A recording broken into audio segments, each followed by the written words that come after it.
On today's episode, we will meet Scott King, a vice president in the food safety industry, a deacon, husband, and a father.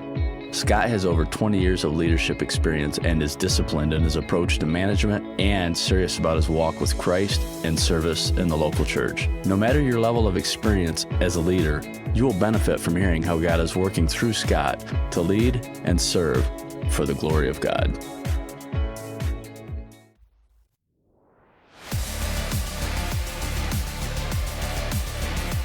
Welcome to the Biblical Leadership at Work podcast. I'm your host, Jason Woodard, and I'm here today with my friend and fellow believer, Scott King. Scott, thanks for joining us. Good morning, brother. Glad to be with you. What are you doing right now for work? I am currently the Vice President of Food Safety for PSSI Food Safety Solutions.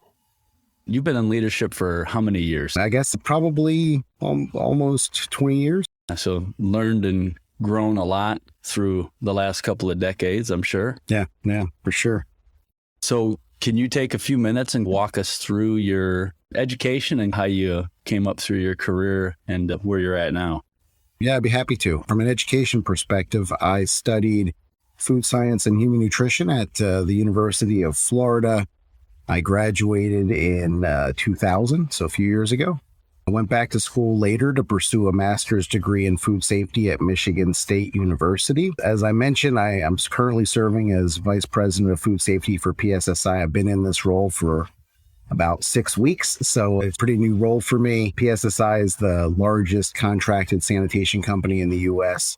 They serve food manufacturing and distribution, and we have approximately 450 sites across the U.S. that we service, and 17,000 team members. So I spent over 21 years working in the food industry, and specifically in the areas of food safety, quality, regulatory, and sanitation. Now, to go back to your education, I have a question. When you did your master's degree, did you go right from your undergraduate to your master's, or did you work for a few years? No, I couldn't afford to do that. No, I got out of school after I got a bachelor's degree. I worked for maybe 8 to 10 years.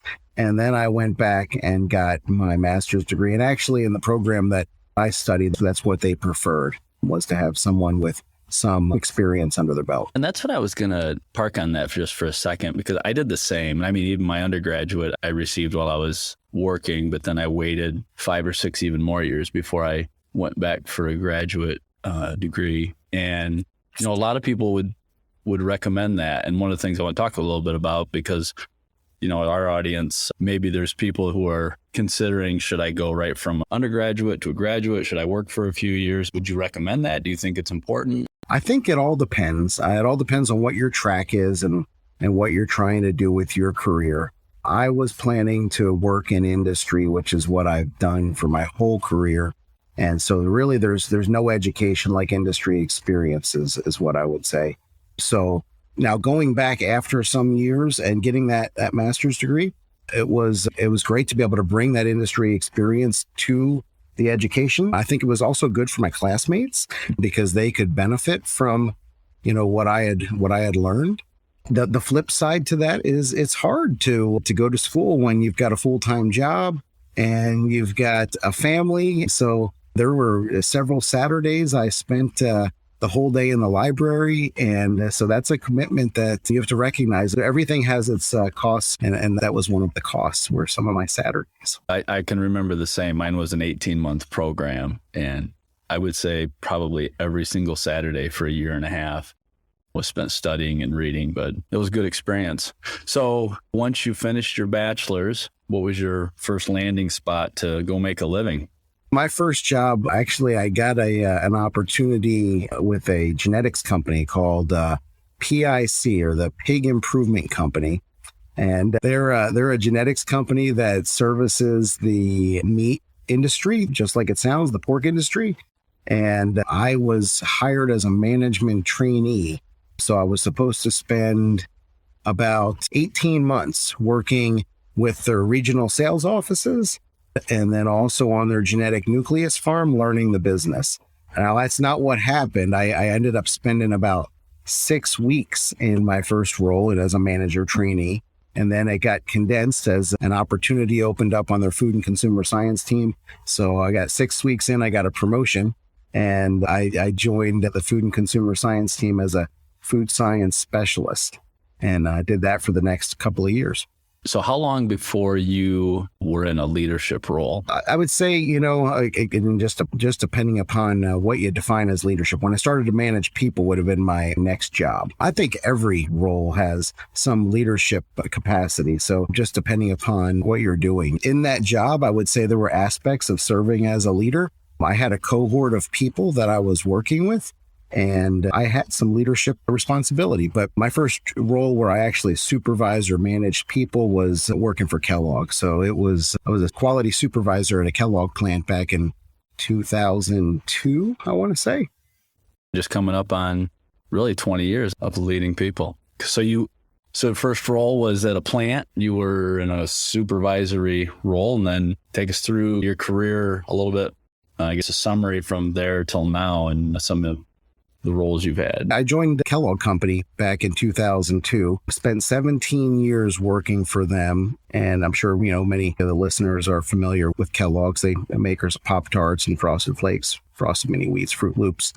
I also worked for Pepperidge Farm. They're a maker of Goldfish. And so my career's been split about 50-50 between time spent working in manufacturing plant leadership teams as a quality and food safety manager, was at 4 different sites. And also the other 50% was on the corporate support team, leading quality and food safety across the globe. I've been involved in global new business, including mergers and acquisitions, venture capital, joint ventures, and partnering with external manufacturers across Asia, Africa, Latin America, and Europe. Recently, I led sanitation as a function of food safety across the globe, and that included setting the global strategy to continuously improve food safety and managing the execution of that strategy every day and week to week and month to month across all 4 regions of our business. And, in my spare time, I serve on a number of industry committees, and I've been a member of the Food Safety Advisory Board for AIB International for the past 3 or 4 years. So you're really, I would say, kind of saturated in that industry. I mean,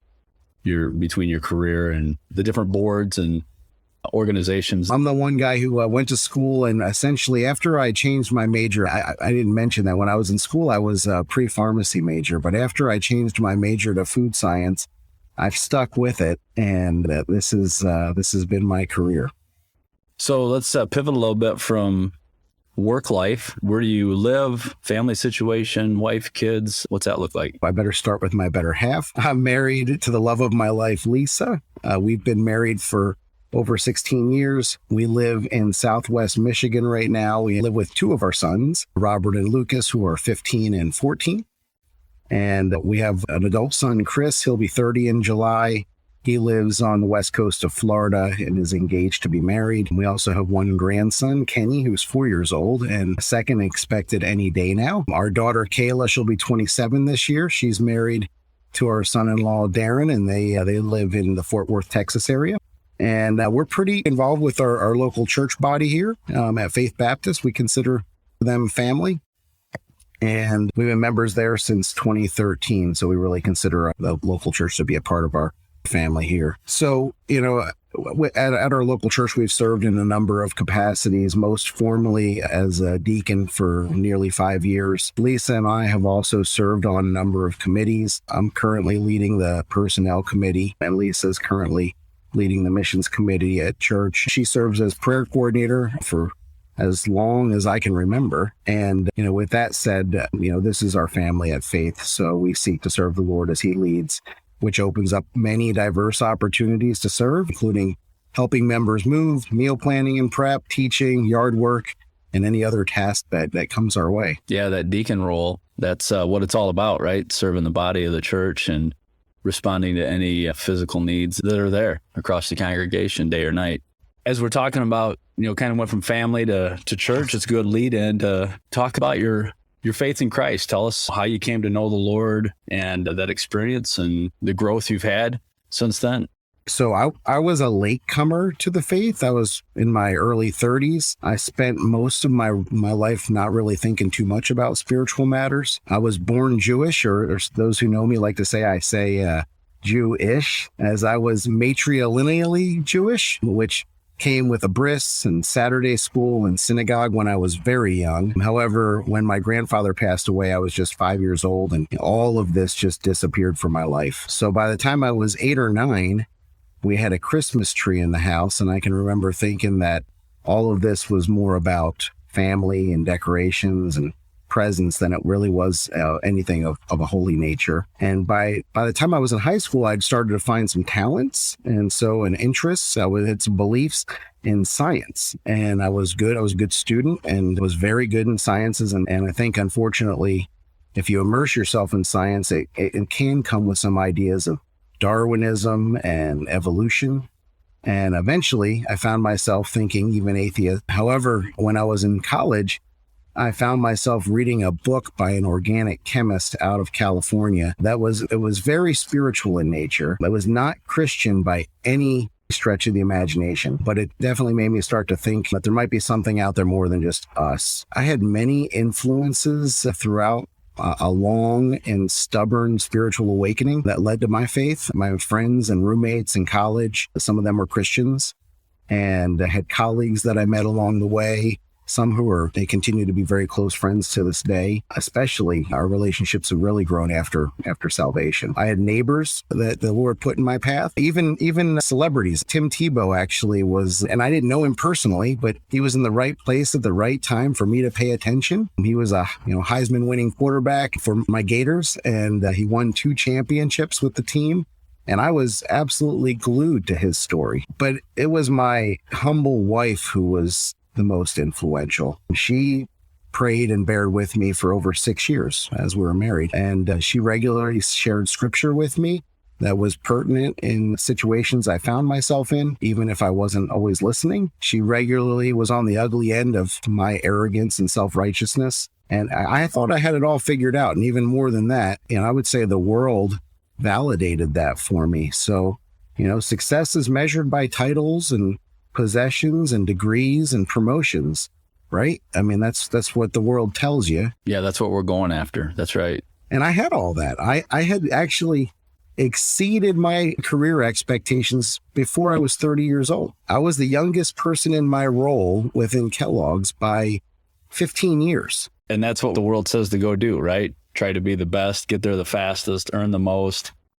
And then if you don't have Christ, you get there and then you go, wow, this is kind of empty. That's my story, because my parents, my mentors, everyone I knew, they were proud of me. They had even higher aspirations for me. But I think God had other plans. And I don't think, I don't want to say that to say that, God's plans didn't include aspirations for me, but that wasn't the most important thing. I found myself feeling like I was running on a never-ending treadmill. One of my good friends and mentors, he gave me a copy of a book on tape. It was called Only the Paranoid Survive. It was written by Intel's CEO in the late 90s.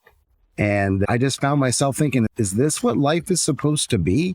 A never-ending sprint to get more status and money until you retire and die. So, my family and I were actually down in Florida. We were at my parents' boathouse I remember it was a rainy evening. We were there on vacation.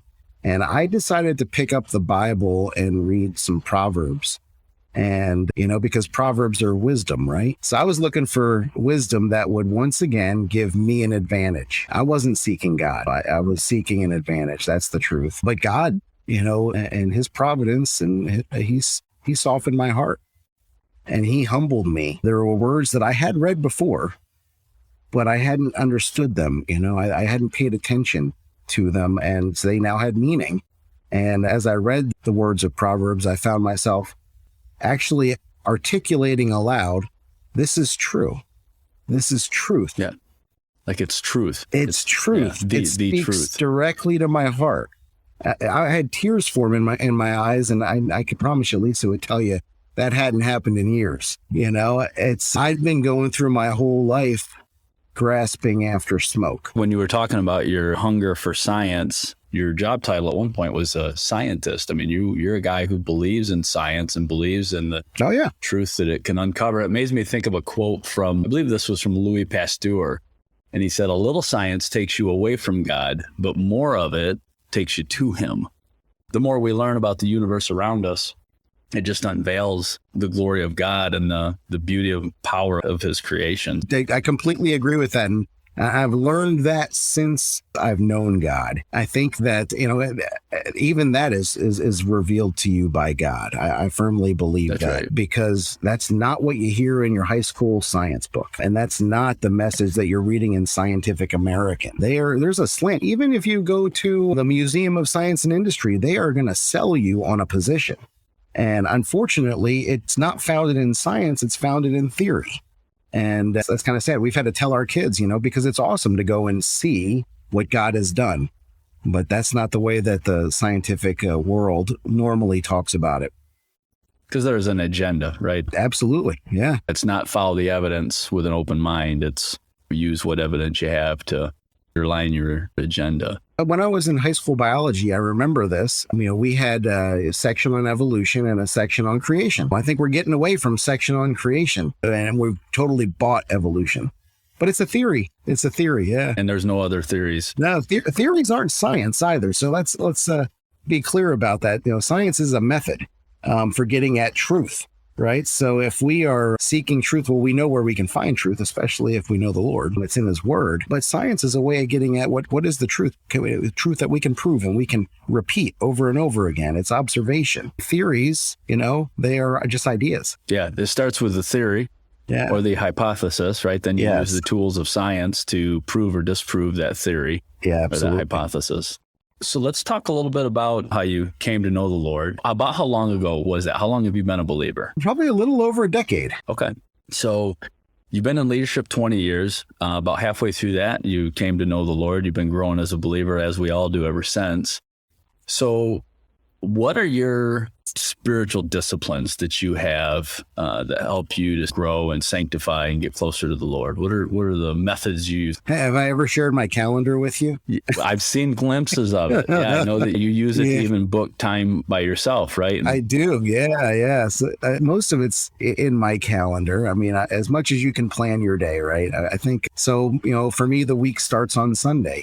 I try to be at Sunday school and church every Sunday. I think this is critical. It's where I recharge my spiritual battery. It's where I get to worship with my brothers and sisters through singing. I get to hear the word preached, and I get to respond to his teaching and his training and his reproving. Every day I try to read scripture, and I typically do a read through the Bible in a year plan because it keeps me immersed in the scripture and helps me connect the entire Bible together.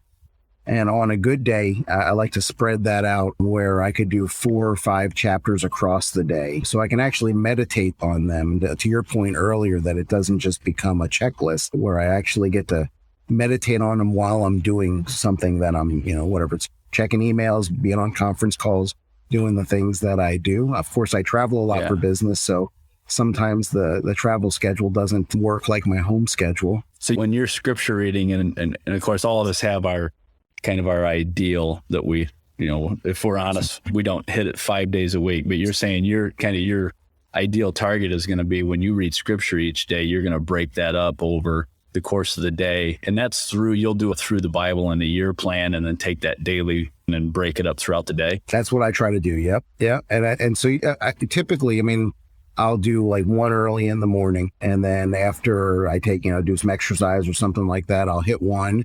And then after lunch sometime, I'll hit one. And then usually right, before bed, I'll hit one. Of course, there's been times where I'm doing 2 or 3 before bed, just depending upon what my schedules look like. But and I try to do it 7 days a week. So weekends I don't know if weekends are easier or harder because they're less scheduled. Mm-hmm. So in that regard, they may be harder, but there's also more free time. Yeah. One of the things I've found when I've gone on vacation, vacations are good and healthy. Yeah. But boy, it's so easy for me to get out of those spiritual disciplines for that whole week. Absolutely. And as I've gotten older, I've gotten a little better about it. But that's a time when you can get a little sideways. And at the end of the week, you feel, okay, you're refreshed because you had your vacation with your family, but you didn't spend time in the Word or in prayer like you normally do when you have that daily kind of work cadence. Yeah, 100%. And I would say this is a lesson I've learned. And I question how refreshed I am sometimes when I go on vacation because, not only my spiritual disciplines, but my, healthy disciplines for living seem to go out the window. And, so I think that less exercise, more junk food, all that, right? Yeah. Yeah. And so do you come back refreshed or just you're actually happy to be back? Yeah. And so I've tried to start to work those in, even with with my boys. If we're out, we'll spend time sitting on the back porch in the morning and spend time in the Word. Go take a jog, and that actually is made for a better vacation. Yeah, absolutely. So what about your prayer life? What does that look like, and what's your discipline around that? So I try to have a psalm of the day every day. And this is actually something I learned through reading one of Pastor's books of the month. I use a plan that breaks the psalms up by the day of the month. So for example, on February 1st, I would read through Psalms 1, 31, 61, 91, and 121. And they're pretty easily read. So they're all separated by 30. And I would choose one that resonates with me for that day, and I would include it in my prayer. I like to read it aloud. Sometimes I'll even let my Bible app read it to me, and then I like to pray it aloud if I'm alone. And I typically include this as well as our prayer list from Wednesday night prayer meetings and anything else that's been coming my way. Are you a paper guy, electronic guy on your list, your prayer list? Well, the prayer list, I have hard copy, but I've started just over the last few weeks to use that Echo app, which I think I like a lot. I think you shared it with me. Idea. Yep, I use Echo. Yeah, so I started using it. I like it a lot. It reminds me, which is pretty cool. And so that's actually what I've been doing. I like the idea that you can close it and it attracts those answered prayers. And man, there have been a lot answered lately. So that's been awesome. I like to use it because in the morning, I just hit pray now and it rotates kind of randomly through the prayers that I have listed in there for various people and organizations and things like that. Your main prayer time, morning, evening? All the time.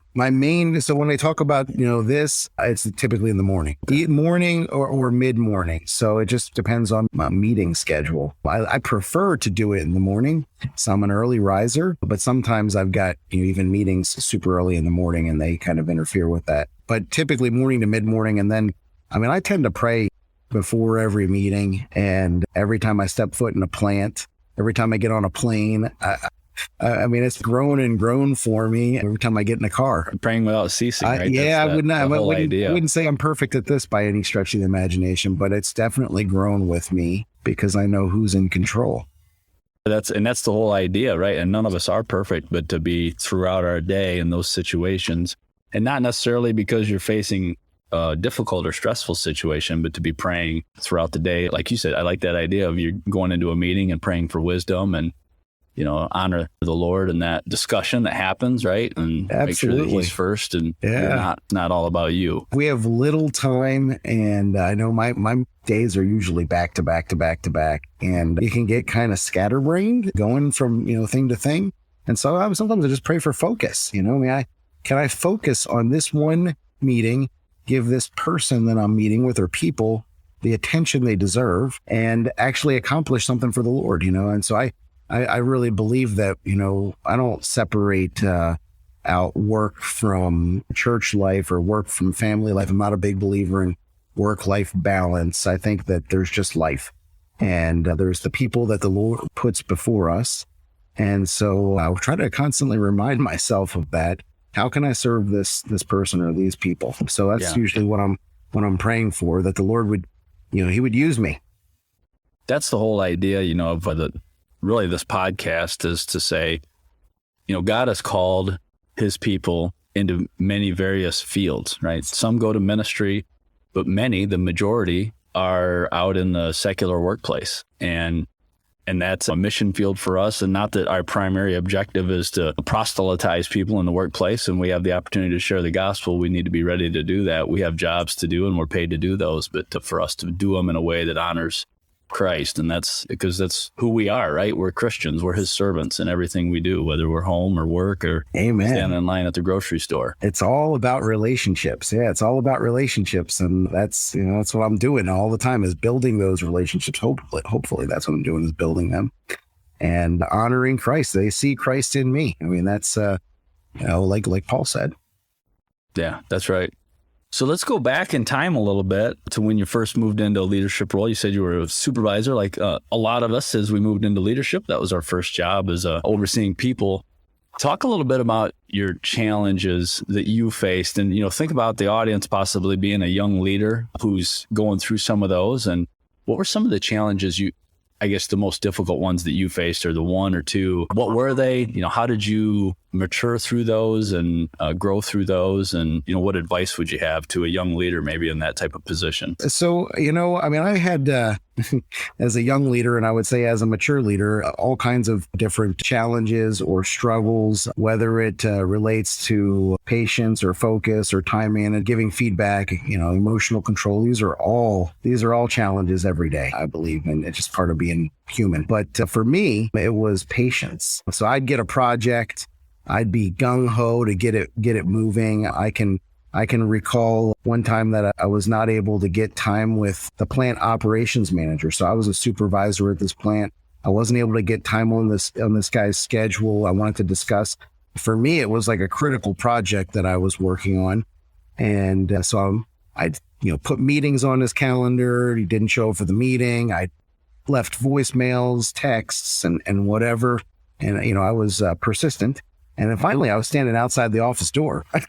Just, I wanted time, and I wanted this day. And, it would seem I wasn't going to get it. Well, the plant manager, we had a good relationship. He was standing outside in the office space, and he saw me there, and he just wanted to know what I needed. So I took the opportunity to run my request by him, and he gave me the green light. And so I felt pretty good about that. But as you might imagine, the ops manager wasn't too keen on me going around him. And he made sure to let me know. Thankfully, I would say this was a good learning experience. We had a good relationship. So this was probably maybe in my whole career, is one of the 2 or 3 times I can remember someone really pulling me aside and being like, you can't do that. But he was doing it not so much because I had burnt him. He was doing it for me. He was investing in me. And it's a hard thing to do, to give people that kind of feedback that they need, that they will never forget. Yeah, I will say one of my greatest career mentors was the same. I was an operations manager and he was the quality manager. And those two guys just typically have friction. He was the same type of guy, though. He would pull me into his office. He was like a big brother. Yeah. I still look up to him. So yeah, that's great to have someone who's willing to do that. Yeah, absolutely. He was willing to do it. He was doing it for me. And I learned the lesson. Here I am. I'm sharing the lesson because it's true. And yeah, we were fine. He was okay with what I was doing. He wasn't okay with how I did it. And I would say, I think that's important to note that so often, and I was the same when I was a young leader, super impatient. He leaves a trail of dead bodies in his wake was kind of a term that was, I would get the job done, but it wouldn't be pretty. And I've had, as I've grown as a leader as well, I've had managers who worked for me who were technically rock solid. And I've had to have that conversation that what you're saying is correct. The things you're pointing out are correct. The method is like blunt force trauma, right? And so you're getting resistance everywhere you go. And it's hard for people to see sometimes because they're right. They know they're right. And, the delivery has to change. And that's the soft side of things. Was the saying, when you're a hammer, everything's a nail? Yeah, that's right. And, I would say, there's still struggles, certainly with patience, as well as other aspects or challenges. There's never enough time in the day. I have learned that that's just the way it is. As a matter of fact, I think as you grow in life and in your career, there becomes less time in the day. You've got more demands, you've got more connections and networks. And so you have to prioritize. You have to learn to say no to some things. How do you do that, Scott? Because you're absolutely right. And there's a term I use. I call it planned neglect.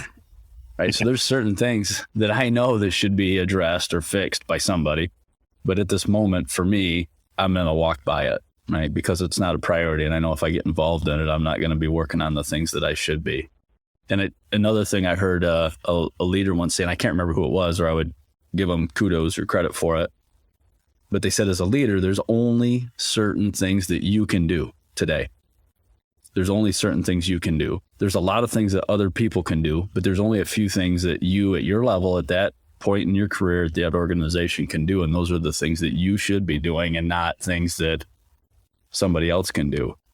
So could you talk just a little bit about, what tools or methods do you use to prioritize so that you're not ineffective, essentially? Yeah, for sure. Now, as when I started out saying, hey, you see my calendar, right? So there's one thing. Your calendar is your plan for the day. It's your plan for the week. It's your plan for the month. It's your plan for the year. It's supposed to be where you spend your time. So I make sure that the things that are on my calendar are the most important things. And if there's space for something that's less important, number one, I double check because I keep my priorities right in front of me. And I go back and I read those at least every week. And I'm like, okay, starting out Monday, these are the priorities. Does my calendar reflect my priorities? And that means obviously, work priorities, but that means my spiritual priorities. That means my family priorities. They all go on there. And that way, if I have to make some type of a change, because things happen, things come up, I understand, is this going to majorly affect something else in my life? Or is this minor and I can catch up on that later, or I can switch it to a different day. So it's just making sure your calendar reflects your priorities. And you can do that pretty easily. I mean, you can just take an inventory of what's on there. How much empty space do you have? So if you got a lot of empty space, shouldn't you be filling it with how you're going to advance your key priorities? It makes me think about Stephen Covey's 7 Habits, right? I'm sure you've read those. Many people have. If you have not read that book, you need to read that book. Even if you're not a leader, just as somebody who wants to be effective, it's the 7 Habits of Highly Effective People. And one of his principles in that is first things first. Yeah. And there's an example that he gives of putting the big rocks in, and it's a really visual thing. You can find it on YouTube, I'm sure, but it essentially says you take those priorities that you're talking about. Let's say you have a bucket, right? You have a bucket and you are going to put all that stuff in it, and that's all your time and your meetings and everything. And there's all these little rocks that are all the little things that come up, right? The fires, the things that just come up day to day. But the analogy that he gives and actually shows is that at the beginning of the week or the month or the year, at some frequency, you take the biggest priorities you have, which are big rocks, and you put them in that bucket first. Yep. And then all the little stuff, you'll get the little stuff in there. And what else doesn't fit, that's fine, because now you know that at least you've put your top priorities in there. So I think that's when you were talking about that, it reminded me of that. So you have your priorities in front of you, and then you just reference back your calendar on a weekly basis, monthly basis, and say, is the time I'm spending reflective of the priorities that I set at the start of the year? How often do you kind of look at your big priorities? Do you do an annual planning, quarterly, monthly? Like, what's that look like? So, I mean, it depends on what aspect of life you're looking at. At a minimum, from a personal perspective, I try to do at least once a year. Once a year, take a day and, reassess how life's going. Now, that tends to work pretty well. Like with business, I'm still learning my new business now and how they do this. I didn't get to participate in the last planning cycle. It sounds like they like to have a quarterly strategic planning, and that sounds pretty cool. I'm excited about that. I think it's probably a good approach. In my previous roles, there would be at a minimum, typically it was annual goal setting, semi-annual review, essentially. And I would try to do quarterly. So quarterly tends to be when I like to get everybody in a room and let's say what's working well, what's not working well, what do we need to keep doing, what do we need to stop doing. And so I try to do that not only professionally, but personally. And it doesn't have to be anything complicated, right? You could sit down, as you said, at the end of the year and take stock, and there's tools available online that you can go and help you kind of ask yourself some questions on how things are going and what you want to accomplish in the next 12 months. And yeah, I think that's really important. You could spend a couple hours doing it and really ensure that what you're doing in the coming year is what you should be doing. The most important tool in my mind is stakeholder feedback. So getting with those people who you consider your key customers or stakeholders, direct reports, your spouse, maybe your pastor or close friends, and getting feedback from them on how you're doing. You see it from one perspective. And so there's nothing more valuable than hearing what other people are seeing, especially those people that you consider, be really important in your life. And your boss, how am I doing? And we all have blind spots, Absolutely. Right? We all have blind spots. So I think that's super good advice we do that in the professional setting pretty commonly. Most people get that feedback, but your point on doing it at a personal level with spiritual mentors, your spouse for sure should be someone who's telling you. There's no one more honest with me than her. Absolutely. And so you got to brace yourself for it. But it may be, in all seriousness, it may be something that changes your life to really ask. I did that recently with Lisa, and you see I'm doing something different now. So that took a lot of hard conversations and me having to come to terms with some things that maybe I'm too stubborn. I'm the kind of guy that, when I set my mind on something, I'll just die trying. Right. And just keep doing it. Keep hitting your head against the wall. That's just my mantra. It's kind of the way I was made, I suppose. I'll die trying. And even if it's killing me, it's just, and there's alternatives. You don't have to. Right. I will say as my wife and I have been together 28 years, and as we have both grown and matured over the years, she has become such a great advisor to me in my career. And obviously, as a dad and a husband, she's helped me grow, and the Lord used her to sanctify me. But over the last, especially 5 or 10 years, really, for someone who spends zero time with me at work, right? But we talk about work, we talk about life, and she's had some really valuable insight for me that when I, stop and think about it, I'm like, this is really insightful. Oh, yeah. And it's just through her knowing me and her listening to me talk about, job situation, our career situation. And so, yeah, I can't overemphasize. I think you would agree the input from your spouse on career things. They know you and they see you and how you respond to work situations and what's going on. So well, and it's super important. And now, I work, my home office is essentially my office. And so when I'm here, I travel quite a bit for business, but when I'm here, she hears most of she's not sitting out there listening, trying to hear, but she hears the conversations. And so not only does she have insights on me, really good insights, she actually has insight. She hears things that I'm not hearing from my colleagues. So yeah, we talk. I'm an open book, and you probably know that about me already. We talk about everything, and I learn, she's way smarter than me. So I learned a lot from her. So another question, this is a little bit of an open-ended big question, but if you look around yourself at work and other leaders that you work with and other leaders that you interact with, and I'm talking believers, unbelievers, but what do you think is the biggest missing component in leadership in general right now? Yeah, so I think I have to break this down between, what I see from an unbeliever's perspective and what I see from a Christian leader's perspective. So from an unbeliever perspective, I think it's humility. So when I think about leadership, I think about servant leadership. That's how Christ taught us to lead. And that is not what you see in general in leadership outside of the Christian church. So I think that, it's just like I described earlier, people seeking to pursue their ambitions. Many of those ambitions are selfish. They're self-serving. And that's not a good reason to become a leader. So, you become a leader to serve others, not so others can serve you.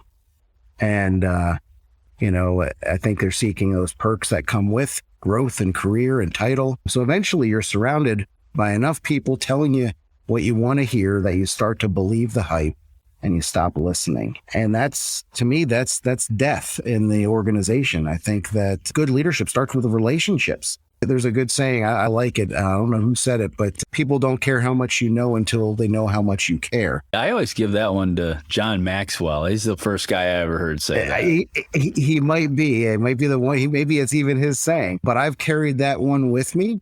and I firmly believe it. I know just based on the leaders that I've served and they have served me, that those who cared about me, I would die trying for them.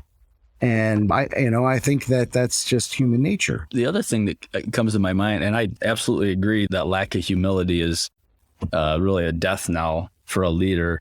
And it makes me think back to, something I had to learn along the way, and that was vulnerability of the leader, right? Oh, yeah. It really ties into that. But when you are trying to build those relationships, it takes vulnerability, because if people see that you're just trying to manipulate them, or, you're just not genuine, you're not vulnerable, it's just, people are not stupid. They see through that. And if you're not bringing your genuine self to the conversation, it's just not going to work. Absolutely. It's fake. Yeah, I totally agree. But I'll say from a Christian leader perspective, and I include myself in this, I would say it's zeal. I think that, the Bible clearly says that if we're to lead, we should lead with zeal. And so that's great enthusiasm. It comes down to, how we act and how we speak. And I think sometimes it's as though Christian leaders can overplay humility. And I don't know if you can ever really overplay humility, but that's the way I would explain it, and not be zealous as leaders and, lighting a fire under your organization or under people so that they are producing the right behaviors, good behaviors, righteous behaviors, so that we can do what we're called to do, which is to serve society. Again, our businesses are only going to stay in business if we're serving society in some capacity. And so That's going to take all of us working together, doing the right things every single day, showing up with the right attitude. And it takes a leader to light that fire. And sometimes you got to say hard things in the love of those people and the people you serve. Speak the truth in love, right? I mean, that's obviously a biblical concept, because Christ told us to do that, but it goes right into the workplace as well. When you talk about zeal, would you say that's synonymous with passion? Just passion for the work, just that energy you bring. Yeah. I think it is. I think it's, I think about it as, does your voice elevate when you say something, right? You're not just saying something, but you're saying. And it is passion. It's enthusiasm. It's conviction, right? Over the things that we're doing. So once you have that conviction, it's hard not to be passionate, right? And I found for myself, at least, and you're totally right, and it's that energy that you bring to the work, that when you're doing the work that you're wired to do, that you love to do, it just comes out. Yeah. It comes out almost, I'm going to say naturally. I mean, it's there. And if you're in a role or a job or a task, and I don't mean for a couple hours, or, all of us have those that we don't really enjoy, but if you're in a spot where it's just not there, like you're not excited about it, that's something to really think about. Are you doing what you should be doing? And I'm sure you've had to do that in your career, and I've had to do that in my career. And, when you find that spot, and it's a blend of the culture that you're in, it's a blend of the work that you're doing. And once it fires, that zeal is almost just, it's there. Like you almost have to work harder to tone yourself back sometimes. And that's where the patience maybe starts to lack. Yeah. I mean, I think you're absolutely right that you need to check yourself. If you're not passionate about what you're doing, and I mean that professionally and personally and spiritually, because we're engaged in a lot of different ways. And number one, if you're not passionate about the things of the Lord, that's, I think, time for some prayer and counsel, because that's what the Holy Spirit's doing inside us, is lighting that fire for his things. And I think that, certainly that plays into our work. So if we're not passionate about ourselves and our team doing the right things in the business that we are called to serve in, then, why are we there? Just to collect a paycheck? Because we don't need that. That's not actually helpful. It's certainly not a Christian attitude. I'm glad you brought that up as far as the work that we're doing, the service that we're giving back, not only at work, but even in ministry. Because I think back to a time when I was serving in some roles.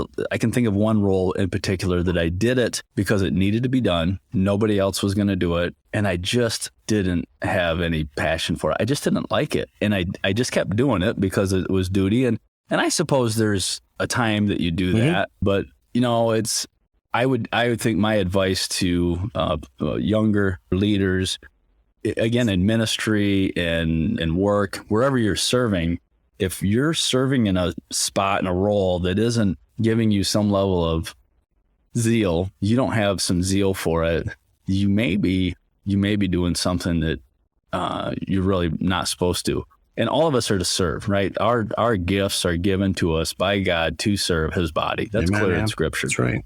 And we're called to work. We're called to work. So we're called to go out and give and serve and put forth effort. But again, as I've grown older, as I found ministries that I could serve in, that I am excited about and I love to do. And again, there's days that you don't feel like it for whatever reason, but overall, ministries that you're excited about, you're glad that you can be a part of, and you see God using you in that work. Those are the ones that we should, I think, be trying to find and then give it your all and plug yourself in and give and serve in those types of roles. I agree with everything you said there. I think you hit on something. So there are times, there are seasons per se that, just like we talked about when we're talking about our spiritual disciplines, there are peaks and valleys in life, and even within a week or in a day, where our zeal, our energy is higher or lower. And so, I wouldn't say just because I have a task that needs to be done, I don't see anyone else raising their hand to do it, I decide to pick it up and I think I'm going to humdrum through it and just get it done. Sometimes I found myself having those kinds of tasks. And then once I was into it and I was doing it, or after I had done it, the zeal was there. So it was not like, it was more my sin that was keeping me from wanting to be obedient. And then I powered through, so to speak. I believe that's the Holy Spirit's power. And I did it. And then while I was doing it, I'm like, oh, I'm really glad I did this. This is exactly what I needed. And so sometimes it's that, sometimes I think that's just our sin is part of the problem. But again, it takes that self-reflection. Why do I feel the way I do? Is this because, get the word out, and examine yourself through the word. Is this because of me and my failures? Or is this truly because of a placement issue? There's something else I would rather be doing that is serving the Lord in the right capacity, where my passion is. So it's a hard question. It's not easy. Life is not simple. The days aren't simple. I think that, and we will have ups and downs. So that's at least certainly been my experience. Yeah, that's a part of it. And I think that self-reflection piece that you mentioned is important. And that also includes, as we talked about earlier, bringing in those people that you trust and love and respect, right? Your spouse, whether your pastor, elders, spiritual mentors, close friends, to check that. Certainly, this advice should not let anyone feel they have the right to just say, I don't like doing this, I'm walking away. You got to go get advice and, pray through that, look at what God's word says. And, but I believe he'll give you peace in that decision. If you take the time to think through it, pray through it, and get wise counsel. I want it to be clear, and sometimes we are to suffer through something. So if we're suffering through something for the name of the Lord, we can even do that with zeal. I think Paul was a very good example of this. So sometimes, that's the case. So everything's not going to always be rosy. It's not always going to be easy. It's not always going to be high fives and Disney World. And so, some of my best experiences spiritually and professionally have been suffering through difficult seasons, but doing it well and honoring God through it and coming out the other side with lessons learned, and I would not be the professional I am today if it weren't for those hard seasons. Right. Oh yeah, for sure. In fact, I would tell you in my career experience that I've been in some very difficult seasons that drove me to become much more disciplined in my spiritual disciplines. Absolutely. Right? That time in God's word and that time in prayer. And he used those work situations to really squeeze and push and, convict me through that and grow me. And those are things you can just run away from and walk away from. He uses those to grow us. Yeah. Sure. And you learn to rely on. I think that we know it as Christians. We know that that's where we rely, but that he's faithful to us always, that he's going to cause all things to work together for good. But how? And, and we don't always know that. Right. Right. Yeah, we don't see that part of it. That's right. But we know that it's true. So another question, this one at a practical level, what are some things that you do at work to try to honor Christ in your work? I mean, what are some things in how you work, how you treat people, how you work that you are purposeful in to honor the Lord? So I have a few principles that I've adopted throughout my career, and I say adopted because most of those I learned from others. First is to remember what our purpose is. And so it goes back to what we were talking about earlier. Our role as a company, it's not just to make a profit. It's not just to employ people.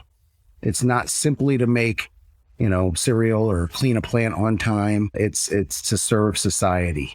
And regardless of the company, its mission is that whatever it produces, whatever services it provides, it's to serve society. And so if we do this well, we will make a fair profit. And we will employ more people. And so we'll meet those goals, but we always have to remember it's in service. So that's one thing that I need to keep my priorities straight and understand what our purpose is. The other thing, as I manage, I like to think about managers have two goals. One is to get results, and two is to retain people.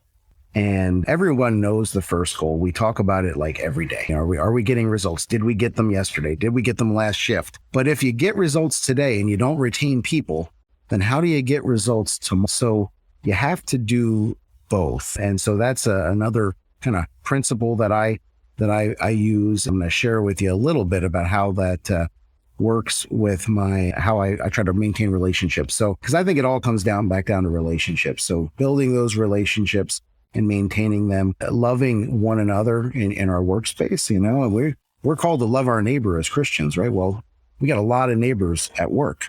And so that's right. I make my people a priority. So if I have direct reports, I try to have one-on-ones with them at a minimum every week. Of course, I've got an open door policy. They can call anytime, but I believe that relationships, they're built over quality time and quantity. You need both. And so I make sure to have a regular touch base with them. That's their opportunity to share with me, whatever's going on with them. If they want to talk personal, they can talk personal. If they want to talk about their projects, they can talk projects. Of course, some of that time is for me. So I'll usually want to talk about some projects and, how things are going. It's also a time to talk about their careers. And so I do that every single week. And with every single one of the people that I work with, I also try to do that if I can influence calendars of either peers or my managers, because I think those relationships are crucial. How else are you going to love someone if you don't get to know them and know what's going on in their life? I think that is the single most important, if you want to call it a tool for building those relationships at work, is the one-to-one. I mean, I can remember a time in my career where I didn't do them. I never even thought about it before. And then I went to an organization where it was expected. It was a little awkward at first, but now, I mean, that was 12 years ago, probably for me, 13 years ago. I would never not do them. It just is unbelievable. And so for anyone out there who doesn't do those, it's 30 minutes. I do mine 30 minutes a week with all of my direct reports. And then, as you said, my managers every other week for an hour. And then our HR director and I meet every other week for an hour. So yeah, those are super, super critical. Yeah. I've been doing that now for, I don't even know if I can count how many years. It's probably been 15 or more. And I completely agree. It's helped me build. I keep them going. I've kept them going with folks, not every week, after they've left organizations. So maintain that relationship. They call that networking, right? So I roll my one-on-one into networking and continue to mean those relationships. I've tried to do, just even outside of the professional space, one of my goals this year, we talked about setting goals for the year, is to put more time and emphasis into mentoring some of the young men in our church. And so every Friday morning, I've been successful. It's early in the year, but I've been meeting with one of the younger men from our church for coffee before work. And that's been an incredible blessing to me to sit down and talk with them.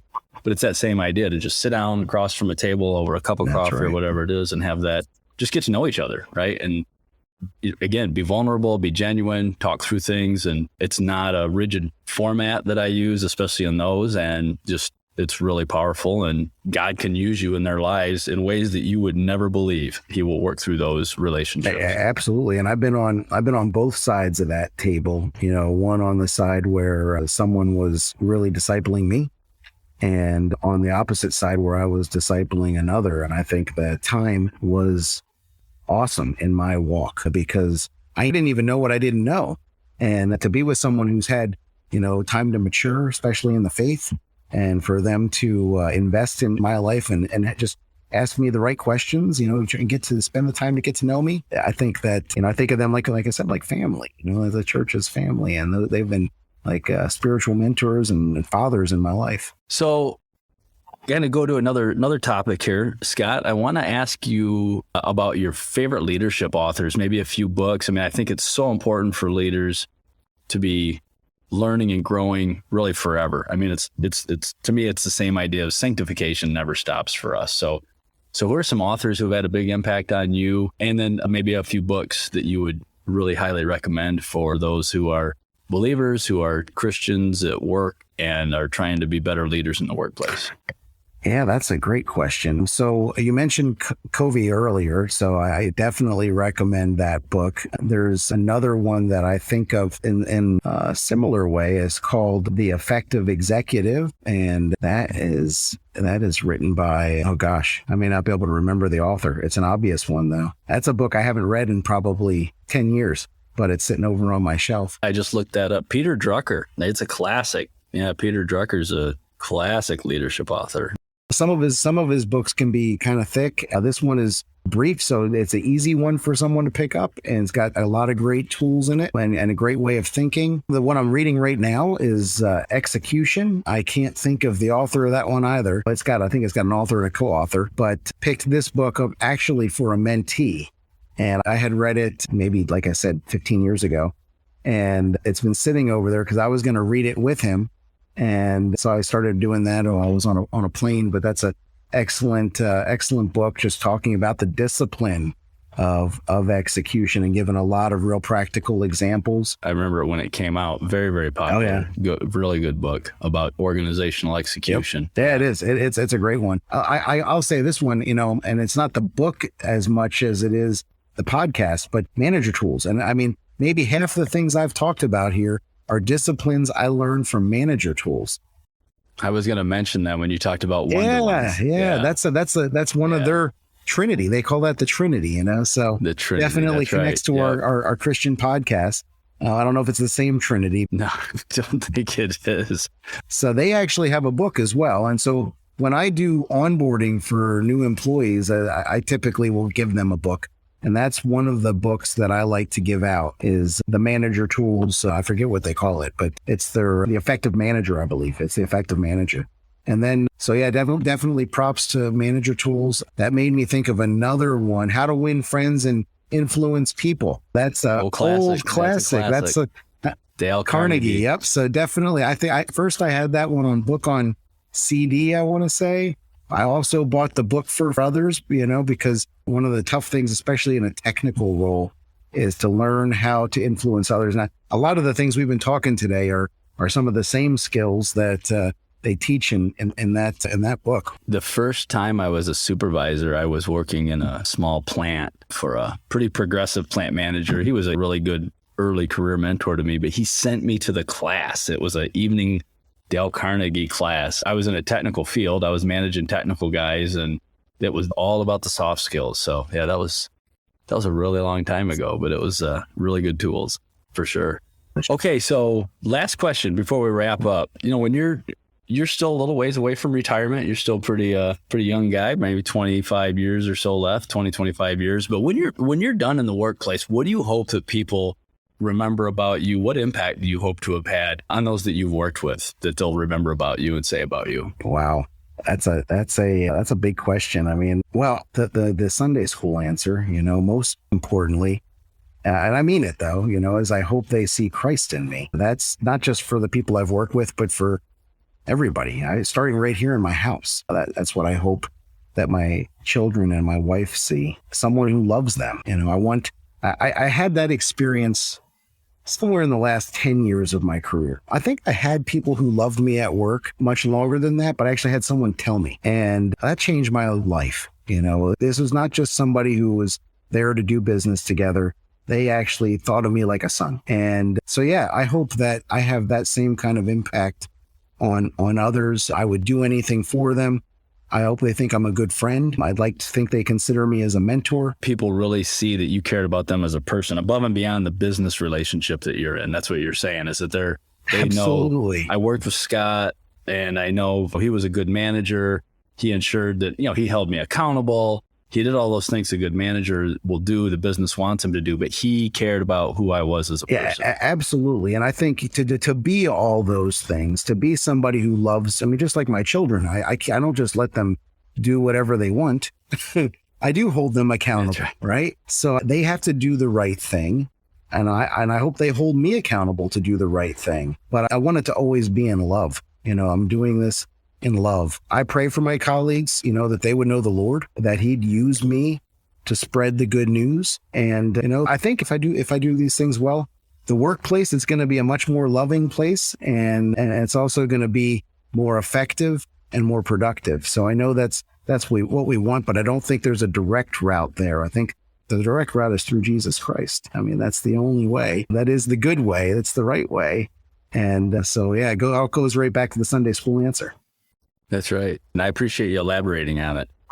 So, hey, I've taken up quite a bit of your time today. I certainly appreciate it. I have a tremendous amount of respect to you as a leader. You've been a help to me. We're friends aside from the podcast, and through careers ups and downs since we've known each other. You've given me a lot of wisdom. So I knew you would have a lot to share today. So I appreciate it. And definitely you're on my prayer list, brother, you and your family, and continue to pray that you're effective both in the home and at work. So thank you for your time today. Thank you, brother. This has been a lot of fun, and it's always a pleasure to spend time with you. So I certainly are on my prayer list, and I pray that this helps many of your listeners. Well, thank you, brother. Again, I appreciate your time today, and I appreciate all of our listeners for joining us. I hope that everybody was able to learn a little bit today from our discussion. If you could subscribe and give us a review on the podcast, that would be greatly appreciated. We will have another one out the first of next month, and I hope you join us again.